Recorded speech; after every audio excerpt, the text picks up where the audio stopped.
Hello everybody, this is your chef Harpal Singh and today I am going to show you a very homely dish, Aloo Bhindi with yogurt. Dahi wali Aloo Bhindi as we call, okay. Very simple, my style and no copybook, okay. It's very simple and I love this because people at homes love eating, especially kids, love eating okra and aloo, bhindi and aloo. So, this recipe is for one portion. So, we are going to make it for one portion. About 2 tablespoons of oil, little more because I want the potato and the okra, the aloo and bhindi to be sauteed for a longer time. I've got 2 small boiled potatoes. You can use raw potatoes also, and I've got about 150 grams of okra which I've cut like this, okay. You can cut smaller also, but this is fine for me. And these potatoes I'm going to cut into cubes.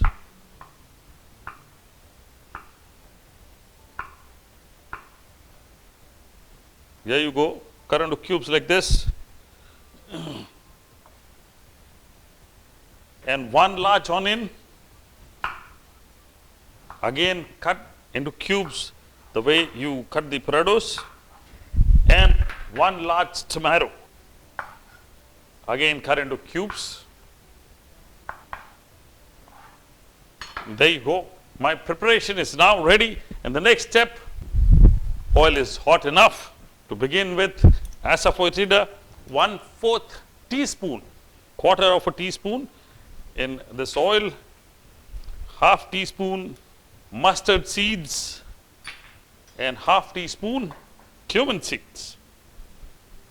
The beautiful flavor of hing, Asafoetida, is very nice.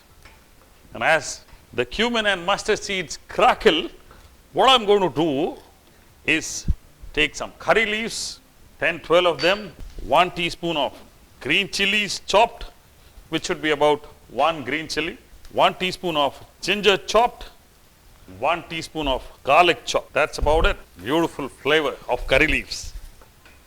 And now to this, I'm going to add the onions, the okra, and the potatoes. Actually, in the beginning I said maybe for one portion, but this eventually should be for at least good enough 2 people can eat it very nicely. And let's saute this until the okra cooks. So that should take about 5 to 6 minutes.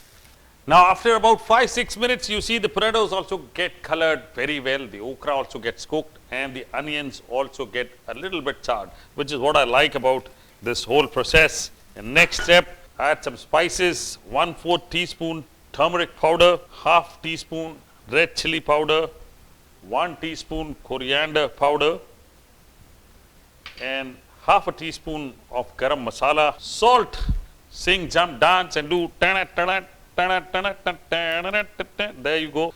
And once I do that, mix these spices up. Finally, add these chopped tomatoes. Now you see I've added the tomato in the last because I don't want the tomatoes to get mashed and spoil the bhindi.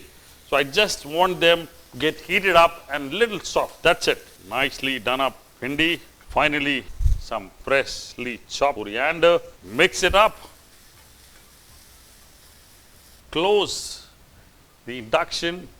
Take the yogurt.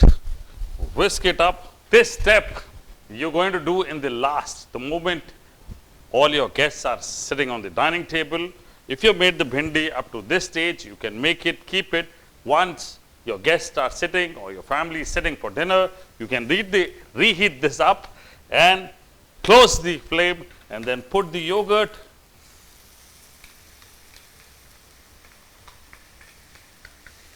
I don't want the yogurt to split up. Just a quick toss. And there you go, on to mint leaves for garnish. Dahi Aloo Bhindi, which is what is for lunch or dinner, just for you, for your family. Those who love this dish will always make it. It's exciting. Go ahead and try it.